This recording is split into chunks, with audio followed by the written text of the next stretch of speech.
أعوذ بالله من الشيطان الرجيم. بسم الله الرحمن الرحيم. الحمد لله، الصلاة والسلام على رسول الله وعلى آله وأصحابه، أما بعد. السلام عليكم ورحمة الله وبركاته. امام نووی رحمه الله در کتاب ریاض الصالحینش می‌فرماید: باب کراهت قوله خبثت نفسی، یعنی که باب در مسئله مکروه بودن گفتن این سخن که خبثت نفسی، یعنی پلید شده است نفسم. یک انسان بگوید که پلید شده است نفسم، این سخن را گفتن میگم کراهت دارد، این سخن را گفتن مکروه می باشد.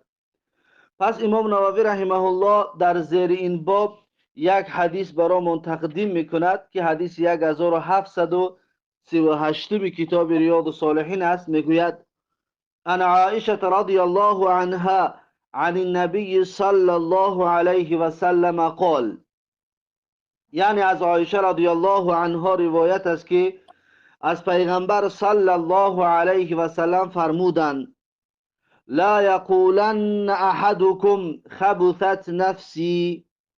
پیغمبر میگوید که حتما نگوید کسی از شما خبثت نفسی، یعنی پلید شده است نفسم.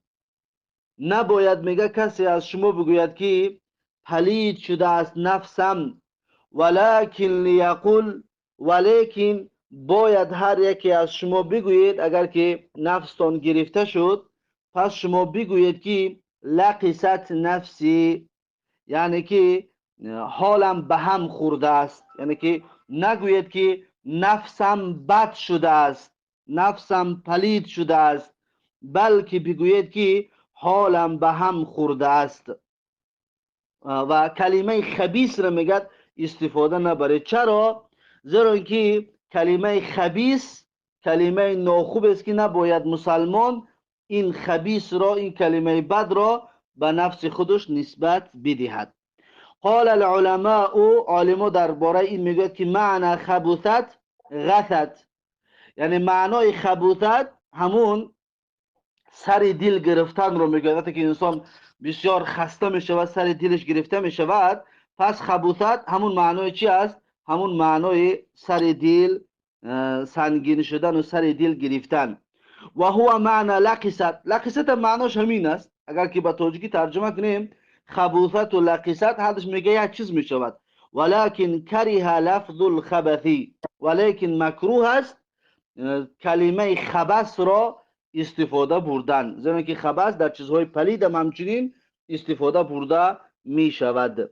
پس الله سبحانه و تعالی در سوره نور میگه که الخبیثات للخبیثین. ببینید الله میگه که خبیث برای خبیث ها هست، یعنی که صفت زشت و بد را الله سبحانه و تعالی میگه این صفت زشت را کسی داشته باشد برای کسانی هستند که صفت زشت را دارند، مرد و زنها. این حدیث متفق علیه است. این بود حدیث 1738 کتاب ریاض الصالحین و باب مکروه بودن سخن خبثت نفسی را گفتن. با همین این باب به آخر رسید.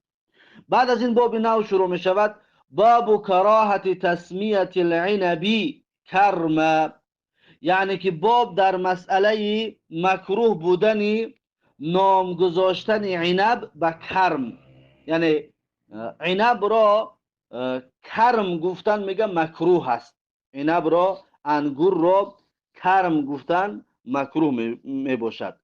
پس امام نووی رحمه الله در زیر این باب دو حدیث برامون تقدیم میکند. اولین حدیثش حدیث 1739 کتاب ریاض الصالحین است. عن ابی هریره رضی الله عنه قال، یعنی از ابو هریره رضی الله عنه روایت است که گفت: قال رسول الله صلی الله علیه و سلم، میگه رسول الله صلی الله علیه و سلم فرمودند که لا تسم العنب الکرم، لا تسم العنب الکرم، یعنی شما نام نگذارید انگور را به کرم، یعنی انگور را کرم نگویید. فإن الکرم المسلم، پس هر آینه این کرم یعنی عنوان دادن کرم شایسته مسلمان است، زیرا که کرم از کرم گرفته شده است، یعنی که انسان سخی و انسان کریم و انسان با کرامت. پس نمی شود که انگور را به این نام بگذارند، بلکه کرم میگه شایسته انسان مسلمان هست. این حدیث متفق علیه است و هذا لفظ مسلم، این لفظ مسلمی باشد. و فی روایت، در یک روایت دیگر آمدگی است که فانما الکرم قلب المؤمن، پس هر آینه میگه کرم این شایسته دل مسلم هست، یعنی که دل مسلمان را یا دل مسلمان شایسته است که کرمش بگوییم، نه اینکه انگور شایسته این نام بزرگ را یا صفت بزرگ را ندارد. و فی روایت البخاری و مسلمین، و در یک روایت دیگر در بخاری و مسلم آمدگی است که در روایت دیگر بخاری و مسلم آمدگی است که یقولون، یعنی مردم میگویند که الکرمو، یعنی انگور را مردم کرم میگویند. انما الکرم قلب المؤمنی، پیغمبر صلی الله علیه و سلم میگوید که هر آینه کرم این دل مؤمن هست، کرم دل مؤمن میباشد. این بود حدیث 1739 کتاب ریاض الصالحین. بعد از این امام نووی رحمه الله حدیث 1740 کتاب ریاض الصالحین را آورده است، میگوید و عن وائل ابن حجر رضی الله عنه عن النبي صلی الله علیه و سلم قال، یعنی از وائل ابن حجر رضی الله عنه روایت است از پیغمبر صلی الله علیه و سلم که گفتند پیغمبر لا تقولوا الکرم، یعنی شما کرم نگویید انگور را شما کرم نگویید، ولکن قولوا، ولکن میگه شما انگور را چی بگید؟ العنب، عنب بگیش یعنی انگورش بگید، والحبلتو یا که حبله بگوینش. پس انگور را کرم گفتن جایز نیست، بلکه میشود که بگیم العنب یا که بگیم که الحبلتو، اما کرم گفتنش جایز نمی باشد. رواه مسلمون، این حدیث را امام مسلم رحمه الله روایت کرده است. پس امام نووی رحمه الله میگه الحبلتو بفتح الهاء والباء، یعنی حرف حا و حرف با رو میگه فتحه بده، و یقال ایضا باسکان الباء، و همچنین حبلتو هم یعنی با را ساکن کردن هم جایز است، میشه بگویی که الحبلتو، با را ساکن کردن هم درست میباشد. پس این بود باب مکروه بودن نام گذاشتن انگور به کرم گفتن نام گذاشتن مکروه هست. این باب همچنین به آخر رسید. باب نو شروع می شود باب النهی عن وصف محاسن المرأة لرجل الا ان يحتاج الى ذلك لغرض شرعي كنكاحها و نحوه، یعنی که باب در مسئله منع بودن صفت کردن زیباگی های زن در نزد مرده، زیباگی زن رو در نزد یک مرد بیگانه صفت کردن و وصف کردن و بیان کردن، این شریعت این رو منع میکند. الا ان یحتاج الی ذلك، مگر اینکه ضرورت پیش آید، مگر اینکه نیاز پیدا شود، لغرض شرعی، آن ضرورت و نیاز به هدف شرعی باشد، به مقصد شرعی باشد، به مثل چی؟ که نکاحی ها، به مانند ازدواج کردنش. مثلا یک کس رو میخواهد دختر یک کس رو به زنی بگیرد، دختر اون را اگر در پیش این بچه زنگیر وصف کنن، صفت بکنن، جایز است. به خاطر چی؟ به خاطر اینکه غرض در اینجا ازدواج هست، تا اینکه این مرد بداند که یا بفهمد که اون صفتایی که اون زن دارد یا شکلی که اون زن دارد آیا براش پسند می آید یا نه. و نحوهی، یا به مانند همین، یا به مانند غرض شرعی یکمش نکاح کرده، یا به مانند همین، یا مثلا یگان مقصد شرعی دیگر، هدفهای شرعی دیگر اگر باشد و ضرورت پیش بیاید، در این صورت جایز است که اون زن صفت کرده شود در نزد مرد بیگانه. و الا اگر این غرضهای شرعی نباشد، زن را در پیش مرد بیگانه وصف کردن و صفت کردن شریعت معنیش میکند. پس امام نووی رحمه الله در زیر این باب یک حدیث برامون تقدیم میکند، حدیث 1741 41 کتاب ریاض الصالحین. امام نووی رحمه الله میگوید عن ابن مسعود رضی الله عنه قال، یعنی از ابن مسعود رضی الله عنه روایت است که گفت قال رسول الله صلی الله علیه و سلم، میگه رسول الله صلی الله علیه و سلم فرمودند که لا تباشر المرأة المرأة، یعنی که نباید لمس کند زن دیگری را، زن بیگانه را. یا میتونیم بگیم که لا تباشر المرأة المرأة، یعنی که با دقت اهمیت بدهد زن بدن یک زن دیگر را برای وصف کردن و برای صفت کردن در پیش مردهای بیگانه. نباید یک زن دیگر را تمام اعضای بدنش را با دقت بتید و نگاه کند. فتصفها لزوجها، پس این زن را ببیند و بیاد در پیشی در نزد شوهرش اون زن را وصف کند. نباید این کار را زن میگه انجام بدهد. کانه ینظر الیها، گویا اینکه شوهر اون زنی را که زنش صفت میکند دیده ایستاده است. یعنی بعضی زنها همین طور است که زنها را میآید در پیش شوهرش کار میکند، وصف میکند که فلان زن این طور است و اون طور است و خلاصه اندامهای زن رو بیان که میکند. میگه انا همین کار رو انجام دادن جایز و درست نمی باشد. پیغمبر صلی الله علیه و سلم معنی میکند لا تباشر، نهی میکند. نهی دلالت به تحریم میکند، یعنی حرام است این کار را انجام دادن. این حدیث متفق علیه است. این باب همچنین با همین با آخر است، باب منع بودن صفت کردن زیبایی زن در نزد مرد مگر اینکه به غرض شرعی باشد، در این صورت جایز است و الا حرام می باشد. بعد از این باب نو شروع می شود، باب کراهت قول الانسان فی الدعاء، یعنی باب در مسئله مکروه بودن سخن انسان که در دعا انسان بگوید اللهم اغفر لی ان شئت، یعنی که ای بار الها مرا ببخش اگر که خواستی. یعنی که اگر خواستی گفته در دعاش همین طور دعا بکند، این چی است؟ این کراهت دارد، مکروه تحریمی است، حرام است. بل یجزم بالطلبی، بلکه انسان باید قاطعانه و جدی درخواست کند. یجزم بالطلبی یعنی که در این طلب و درخواستش قاطعانه و جدی باشد، نه اینکه اگر خواهی فلان کار رو برای من بکن ای الله گفته اگر، یعنی شرط گذاشتن اگر گفتن، این مکروه تحریمی است. پس امام نووی رحمه الله در زیر این باب دو حدیث برایمان تقدیم میکند. اولین حدیث این باب حدیث 1742 کتاب ریاض الصالحین است.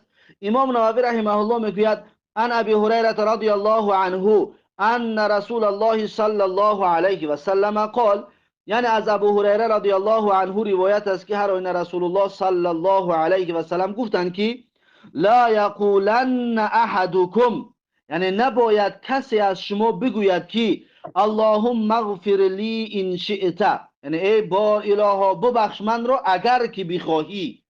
اللهم ارحمنی ان شئت، ای بار الها رحم کن بالای من اگر بخواهی. لیعزم المسئله، باید انسان قاطعانه و جدی اون درخواستش را طلب بکند. فانه لا مکره له، پس هر آینه نیست کسی که الله را به کار مجبور بکند. یعنی یگان کس الله را به کار مجبور کرده نمیتواند. پس این کلمه اگر بخواهی این کار را بکن، پس یکم که بی‌آدابی نسبت به الله جل جلاله است، دوم که گویا اینکه کسی مجبورش کرده ایستاده است، یعنی به مثل مجبور کردن است. پس میگه فانه لا مکره له، یعنی کسی الله را مجبور کردن نمیتواند به کار. این حدیث متفق علیه است. و فی روایت لمسلم، در یک روایت دیگر در مسلم آمدگی است که ولکن لیعزم، ولیکن میگه انسان باید اصرار بکند، پافشاری بکند در دعایش، قاطعانه و جدی باشد در دعایش. ولیعظم الرغبت، باید انسان بزرگ نشان بدهد امیدش را، رغبتش را بزرگ نشان بدهد و بزرگ قرار بدهد، یا که زیاد بکند انسان رغبتش را، امیدش را به سوی الله جل جلاله. فإن الله تعالی لا يتعاظمه شیء. پس هر آینه الله تبارک و تعالی را لا يتعاظمه شیء، یعنی چیزی بالای الله بزرگی نمی کند، یعنی که دشواری نمی آرد، چیز دشوار نیست برای الله جل جلاله اعطاه، برای عطا کردنش. یعنی چیزی نیست که الله جل جلاله دشوار بیاید دادنش، عطا کردنش، بلکه همه چیز برای الله سبحانه و تعالی آسان است و سهل می باشد. این بود دوم روایت در زیر حدیث 1742 کتاب ریاض الصالحین.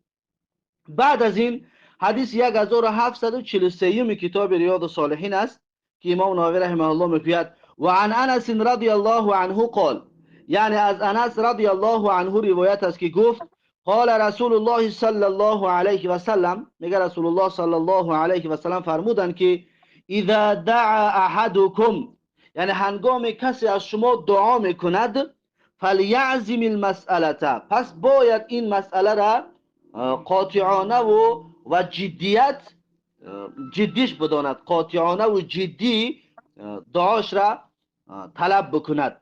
ولا یقولن، و نباید کسی از شما بگوید که اللهم ان شئت، ای بار اله اگر بخواهی تو، فاعطینی، پس برای من بده.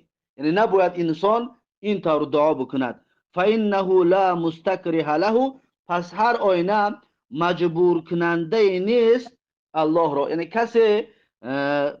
کسی نیست که الله جل جلاله رو به کار مجبور بکند.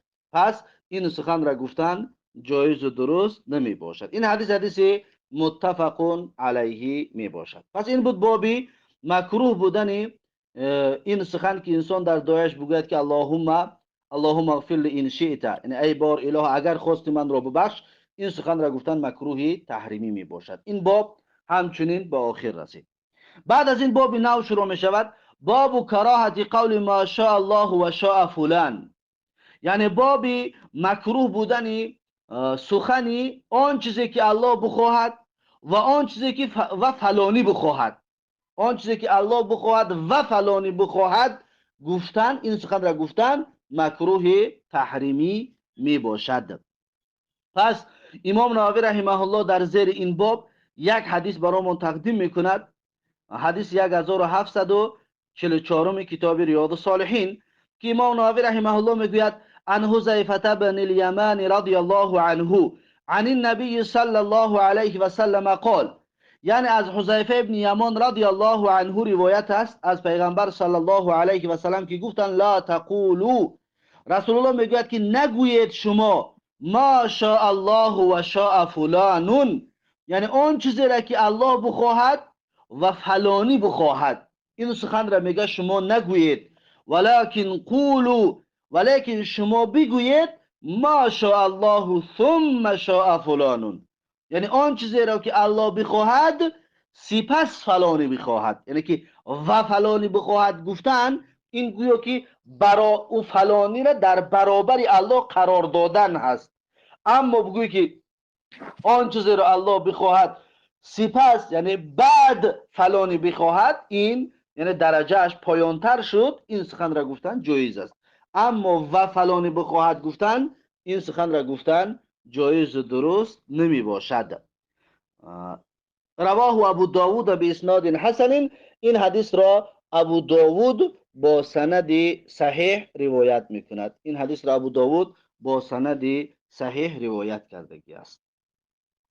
خب این بود باب مکروه بودن گفتن آن چیزی که الله بخواهد و فلانی بخواهد، یعنی که وقتی گفته پس هرچه در یک بگیم الله را با فلانی در یک رتبه و در یک مکان قرار دادن که هست، از این حساب این سخن را گفتن مکروه تحریمی است. اما اگر که بگوی سپس فلانی بخواهد، این درجهش پایانتر میشد، این سخن را گفتن جایز و درست می باشد. این سخن را گفتن جایز و درست است و باکی ندارد، چطوری که در حدیث هم اومدگی است که پیغمبر صلی الله علیه و سلم را گفتند که آن چیزی که الله خواست و تو بخواهی پیغمبر، آن چیزی که الله خواست و تو بخواهی ای پیغمبر. پیغمبر صلی الله علیه و سلم چی گفتند؟ اجعلتنی لله ندا، یعنی آیا تو مرا در برابر الله شریک قرار دادی؟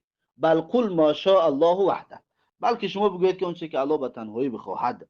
یعنی که ببین وقتی ور استفاده که برد، پیغمبر صلی الله علیه و سلم گفت آیا مرا در برابر الله شریک قرار دادی؟ یعنی که پس وقتی آمد پس درجه حدش گویا که یک است، پس این سخن رو گفتن چی است؟ مکروه تحریمی است. پس این باب با آخر رسید.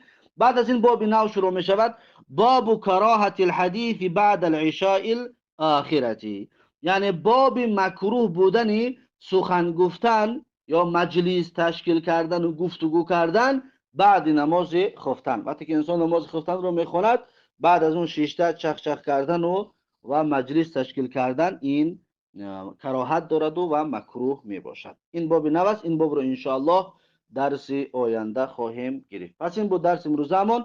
با همین درس امروزه را به پایان میرسونیم تا درس آینده. الله حافظ و مددگار. بارک الله فیکم و جزاکم الله خیرا.